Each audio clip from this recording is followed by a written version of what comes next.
Hello everyone, welcome back to my channel. My name is Akshita Chauhan. I have qualified NET and JRF 2020 and today we are going to study logical reasoning part 6. We have done 5 part of it. अगर आपने वो नहीं देखे हैं तो आप उनको देख लीजिए, डिस्क्रिप्शन बॉक्स में उनका लिंक आपको मिल जाएगा. इवन आपको वीडियो में लिंक भी पॉपअप होते रहेंगे, राइट है.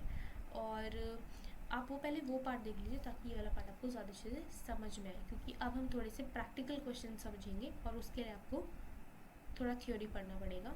एंड इसमें प्रैक्टिकल क्वेश्चंस बहुत पूछे जाते हैं. हर शिफ्ट में लॉजिकल रीजनिंग से क्वेश्चंस आते ही आते हैं. ये इसका सिलेबस है, राइट. चलिए आज हम लोग पढ़ेंगे सबसे पहले आई ई ए अलाइनमेंट. आज हम क्या पढ़ेंगे? I E A alignment. ये बहुत इंपॉर्टेंट अलाइनमेंट है. देखिए, there can be confusion while alignment a pair of statement. हमें जब 3 स्टेटमेंट दी होती है और 2 हमारे पास होती है और हमें मिडिल टर्म काटने के लिए कभी कभी कन्वर्जन भी करना होता है. ठीक है, अभी आपने कन्वर्जन नहीं सीखा है, आप अब सीखोगे प्रैक्टिकल उसमें, तो आपको वो हेल्प करेगा. ठीक है, तो इसमें हमें कन्वर्जन करना होता है. तो हमें कैसे पता चलेगा कि मैं कौन सी स्टेटमेंट को कन्वर्ट करूँ? मैं ऑल की स्टेटमेंट को कन्वर्ट करूँ, मैं सम की को करूँ, या मैं नो की को करूँ? मैं कौन सी स्टेटमेंट को कन्वर्ट करूँ? तो उसके लिए आपको प्रायोरिटी के लिए ये आई ई ए दिया है कि इफ़ देयर आर 2 स्टेटमेंट, जिसमें से एक जो है वो ए टाइप है, राइट. अगर आपके पास 2 स्टेटमेंट है जिसमें से एक जो है वो ए टाइप स्टेटमेंट है और दूसरी जो है वो आई टाइप स्टेटमेंट है, तो इसमें से अगर आपको कन्वर्ट करना है एक स्टैंडर्ड फॉर्म को अचीव करने के लिए, तो आप क्या करेंगे? आप सबसे पहले किसको करेंगे? आप आई स्टेटमेंट को. इसमें सबसे पहले क्या है? आई और ए में से आई है, तो आप आई स्टेटमेंट को कन्वर्ट कर देंगे. ठीक है, क्या कर देंगे आप? आई स्टेटमेंट को कन्वर्ट कर देंगे अगर आपके पास कोई ए और आई का स्टेटमेंट है. सिमिलरली अगर आपके पास ई टाइप है और दूसरा ए टाइप है और आपको कन्वर्जन करना है, तो आप ई टाइप का कन्वर्जन पहले कर देंगे, ए का कन्वर्जन नहीं करेंगे, ताकि आप स्टैंडर्ड फॉर्म को अचीव कर सकें. अब ये इसके कुछ रूल्स हैं. रूल है कि every deduction should contain exactly 3 statement. हर एक क्वेश्चन में आपके पास 3 स्टेटमेंट होनी चाहिए, 3 टर्म्स होनी चाहिए, minor, middle, major, right. Subject जिसे बोलते हैं, ये आपकी मिडिल टर्म हो गई और ये हो गया आपका प्रेडिकेट. ठीक है, ये 3 होने चाहिए, 1, 2 और 3. तो इन 2 स्टेटमेंट में आपको ये 3 टर्म्स मिलने चाहिए. The middle term present in both the premises must be distributed at least once.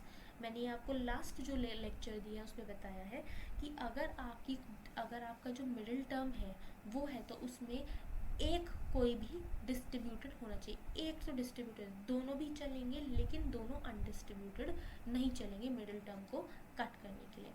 If one of the promises negative, अगर आपका एक प्रोमाइसेस जो है वो नो है और दूसरा आपका ऑल है, तो आपको जो कंक्लूजन मिलेगा वो नेगेटिव ही मिलेगा. ठीक है, कैसा मिलेगा? नेगेटिव ही मिलेगा, जिसमें नो या फिर नॉट जैसा होगा, जैसे नो या फिर सम नॉट भी हो सकता है. Now if both the promises are particular, अगर दोनों ही प्रोमाइसेस क्या है? पर्टिकुलर है. आप मुझे कमेंट सेक्शन में बताएंगे कि वो कौन से 2 प्रोमाइसेस या दो कौन सी वर्ड्स होते हैं जो आपको चारों में से ऑल, सम, नो और सम नॉट, इन 4 में से कौन से वो 2 वर्ड्स हैं जो पर्टिकुलर को रिप्रेजेंट करते हैं. अगर आपके दोनों प्रोमाइसेस पर्टिकुलर हैं तो कोई भी कंक्लूजन ड्रॉ नहीं होगा. ये मैंने आपको लास्ट में नोट्स में बताया है, राइट. चलिए, इफ़ लास्ट वीडियो के नोट में जो मैंने लिखा था, if one of the promises is particular, अगर एक प्रोमाइसेस पर्टिकुलर तो कंक्लूजन भी पर्टिकुलर आएगा. ठीक है, कंक्लूजन भी कैसा आएगा? पर्टिकुलर आएगा. If both the promises are negative, अगर दोनों ही नो है तो भी कोई कंक्लूजन नहीं आएगा, नो कंक्लूजन, क्योंकि नो में दोनों ही अनडिस्ट्रीब्यूटेड हो जाता है. ये वाला भी मैंने आपको नोट में बताया. The term that is not distributed in the promises can not be distributed in the conclusion. भाई जो प्रोमाइसेस में, जो मेरे स्टेटमेंट में ही डिस्ट्रीब्यूटेड नहीं है, वो मेरे कंक्लूजन में भी डिस्ट्रीब्यूटेड नहीं होगी, राइट। वो क्या होगी, वो भी उसमें अनडिस्ट्रीब्यूटेड ही होगी। जैसा ऊपर डिस्ट्रीब्यूशन है वैसा ही कंक्लूजन में भी होना चाहिए। नाउ आज हम जिसमें न्यू टॉपिक है वो है स्क्वायर्स ऑफ ऑपोजिशन। देखिए अभी तक मैंने ऑलमोस्ट 70% सिलेबस लॉजिकल रीजनिंग का कवर कर दिया है। अब आपके पास जो रह जाता है वो थोड़े बहुत ही इनके कुछ कंसेप्ट हैं, और उसके बाद आपके हैं प्रैक्टिकल क्वेश्चंस। आप जितना प्रैक्टिस करोगे आपको वो चीज़ उतने अच्छे से समझ में आएगी, उतना अच्छा आपको क्वेश्चंस लगाने आएंगे। तो ऐसा नहीं है मैं सिर्फ थ्योरी करा के छोड़ दूँगी, मैं डेली एक वीडियो डालूँगी जिसमें आपको 5 से 6 क्वेश्चंस प्रैक्टिकल के होंगे, डिटेल उनकी एक एक चीज़ को समझाते हुए बहुत अच्छे से क्लियर तरीके से डिटेल में समझाऊँगी। लेकिन आपको भी करना पड़ेगा, आपको वीडियोस पूरी देखनी पड़ेगी, आपको बहुत अच्छे से पढ़ाई करनी पड़ेगी। आप बिल्कुल इससे फिक्र मत करो कि आपको आधे ही कंसेप्ट पढ़ाए जाएंगे। जब मैं प्रिपरेशन कर रही थी, मैं भी खुद से प्रिपरेशन कर रही थी, तो मुझे ये चीज़ बहुत ज़्यादा प्रॉब्लमेटिक हो रही थी कि मुझे लेक्चर्स मिलते थे लेकिन मुझे आधे लेक्चर्स मिलते थे। बिकॉज़ वो लोग क्या करते थे, वो प्रमोशन के लिए वीडियोस डालते थे। तो मैं उस चीज़ के लिए नहीं, मैं किसी और प्लेटफॉर्म में भी नहीं पढ़ा रही हूँ, मैं सिर्फ यूट्यूब पे पढ़ा रही हूँ, क्योंकि बहुत सारे ऐसे बच्चे होते हैं जो नहीं अफोर्ड कर सकते हैं। हाँ, मतलब कोचिंग जो है वो 30,000 चार्ज करती है, उसका कोई फ़ायदा नहीं है, क्योंकि वो आपको इतने अच्छे से प्रैक्टिस भी नहीं कराएंगे। ये आपके ऊपर है, आप कितने क्वेश्चंस लगा रहे हो, आप कितना पढ़ रहे हो। तो कंसेप्ट बता रही हूँ, क्वेश्चंस भी दे दूँगी, क्वेश्चन भी कराऊँगी, लेकिन वीडियोस को अच्छे से अपने नोट्स बनाओ, अपने चीज़ों को एनालाइज करो, खुद से करने की कोशिश करो, ट्राई तो करो, होगा, सबसे होता है। मैंने भी क्वेश्चंस खुद से किए थे और मैंने क्वालिफाई किया है। इट इज़ नॉट लाइक बहुत बड़ी कोई चीज़ है। हाँ, मेहनत चाहिए, आपको मेहनत करनी पड़ेगी, आपको एटलीस्ट नहीं तो 15 घंटे 16 घंटे पढ़ना पड़ेगा, रिविजन टाइम टू टाइम करना पड़ेगा, प्रैक्टिस बहुत करनी पड़ेगी। सिर्फ पेपर 1 से नहीं, आपको पेपर 2 पे भी ध्यान देना पड़ेगा। आप अब इसका मतलब ये नहीं है छोड़ छाड़ के पेपर 2 पे चले गए, पढ़ लिए, हाय बोला था प्रैक्टिस पेपर 2 पे जाना है, नहीं। आप पेपर 1 को भी उतनी ही प्रेफरेंस दो जितना पेपर 2 को दे रहे हो। अगर आपको चाहिए कि आपको चार्ट चाहिए, मैं कैसे पढ़ाई करूँ, मैं कितना टाइम किसको डिवोट करूँ, क्योंकि पेपर आने वाला है, अप्रैल शुरू हो गया है, अप्रैल एंड मई अब आ जाएगा पेपर, कोई वो नहीं है, बहुत दूर नहीं है, आने वाला है। तो आप उस हिसाब से क्या करो, अपने क्वेश्चंस लगाने शुरू करो, अपने सेकंड पेपर की तैयारी करो, अच्छा स्ट्रॉन्ग करो उसको, अपने फर्स्ट पेपर को स्ट्रॉन्ग करो।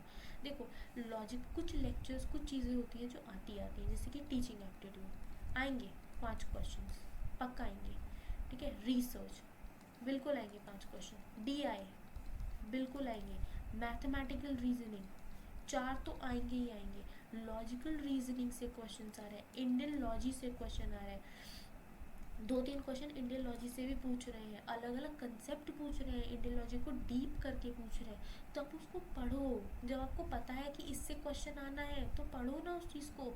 आपको सबसे अच्छी बात है, आपको पैराग्राफ मिल जाता है, जो अनसीन पैसेज है उसमें आपको वो 5 क्वेश्चन आ जाते हैं, आपके आधे क्वेश्चन तो वहीं पर आप स्कोर करने के लिए बिल्कुल स्कोर कर सकते हो। आप बहुत आराम से 40+ क्वेश्चन लगा सकते हो, 40-45 बहुत आराम से क्वेश्चन लगा सकते हो, कोई ऐसी बात नहीं है, लेकिन प्रैक्टिस करने पे, राइट। चलिए ये सब इरेज कर दो, पढ़ाई पे ध्यान दो, कुछ टाइम के लिए अपना फ़ोन, फ्रेंड्स, इन देखो, कुछ टाइम मेहनत कर लोगे ना, 1-2 महीने, तो ये फाइनेंस कहीं नहीं जाने वाले। पार्टीज़ होती रहेंगी, मस्ती होती रहेगी, और चैट होती रहेगी, बातें होती रहेंगी, और यही फ्रेंड फिर क्या बोलेंगे कि अरे मेरा दोस्त तो वहाँ पे जॉब कर रहा है, राइट है, उसने वो क्वालिफाई कर लिया, ये बहुत अच्छी बात होती है।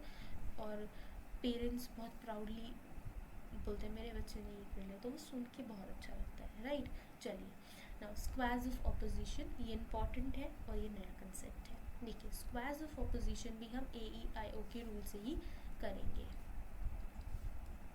इसी रूल से पढ़ेंगे इसको भी। इसमें आपको कुछ टर्म्स होती है। सबसे पहला टर्म क्या है, सबसे पहला टर्म है कॉन्ट्रडिक्शन, कॉन्ट्रडिक्टरी।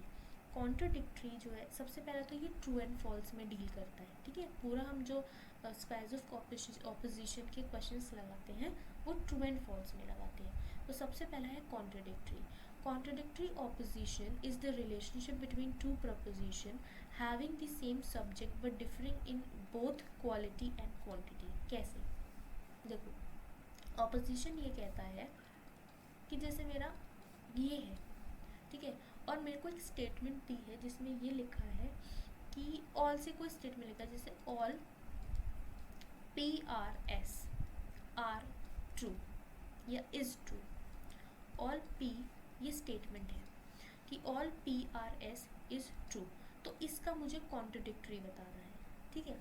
तो जब मेरा ऑल तो ये वाला होता है और ये इन्होंने बोल दिया ट्रू है, तो इसका कॉन्ट्रडिक्टरी यानी कि इसका ऑपोजिट, इसका कॉन्ट्रडिक्ट क्या है, इसका ऑपोजिट। ऐसे ही इसका कॉन्ट्रडिक्टरी क्या है, इसका ऑपोजिट। सम नॉट का कॉन्ट्रडिक्टरी क्या है, ऑल। आई का और कॉन्ट्रडिक्टरी क्या है, ई। आप समझ रहे हो?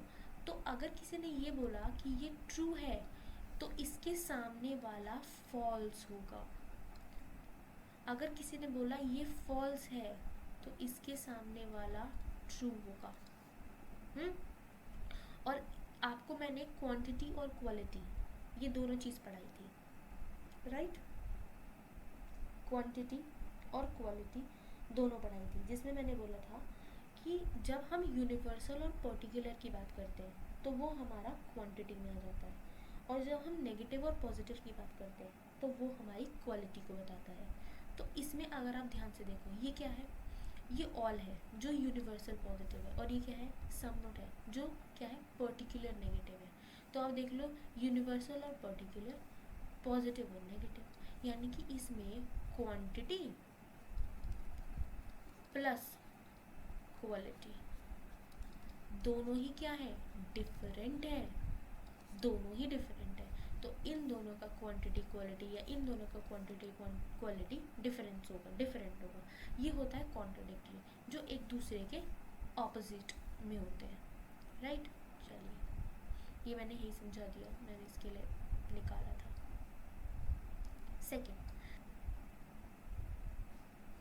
सेकेंड है countries. Contrary opposition exists between two propositions when both have universal quantity but one affirms and other denies its predicate of the subject। यानी कि ये क्या कह रहा है, ये कह रहा है कि दोनों ही यूनिवर्सल होते हैं, यानी कि दोनों ही क्या है, अपने आप में संपूर्ण होते हैं, यानी कि एक हो गया ऑल और एक हो गया नो। यही तो दोनों हैं जो यूनिवर्सल के बारे में बताते हैं। ऑल और नो ही तो यूनिवर्सल प्रपोजिशन है, आई और ओ तो पर्टिकुलर प्रपोजिशन है। लेकिन ये क्या है, इनकी क्वांटिटी सेम है। आप देख सकते हैं दोनों ही यूनिवर्सल है, लेकिन इनकी क्वालिटी अलग है, क्योंकि एक पॉजिटिव है और दूसरा क्या है, नेगेटिव है। तो ये डिफरेंट है, ठीक है। चलो, now the relationship between A and E is contrary. तो अब इसके ऊपर क्या रूल चलता है, ए और ई के ऊपर रूल चलता है, both can not be true together but can be false together. अगर ए ट्रू है तो ई मेरा क्या होगा, वो ट्रू नहीं होगा। क्या नहीं होगा, वो ट्रू नहीं होगा, वो डाउटफुल होगा, हमें नहीं पता है वो क्या है। ये ए और ई कभी भी एक साथ ट्रू नहीं होंगे, लेकिन ये फॉल्स हो सकते हैं। ट्रू नहीं होंगे लेकिन ये फॉल्स हो सकते हैं, ठीक है। तो इसका क्या आपको याद रखना है, कैन नॉट बी ट्रू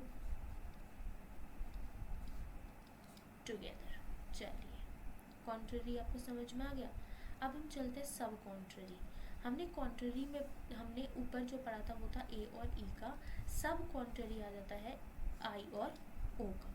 सब कॉन्ट्ररी इसमें भी यही है कि इनकी जो इनकी क्वालिटी होती है वो डिफरेंट होती है। क्वालिटी क्योंकि एक पॉजिटिव एक नेगेटिव है, लेकिन इनकी क्वांटिटी सेम है क्योंकि ये दोनों पर्टिकुलर है। और इसमें क्या चलेगा, सब क्वांटिटी में both can be true together but can not be false together. तो इसमें आपका जो रूल चलेगा वो चलेगा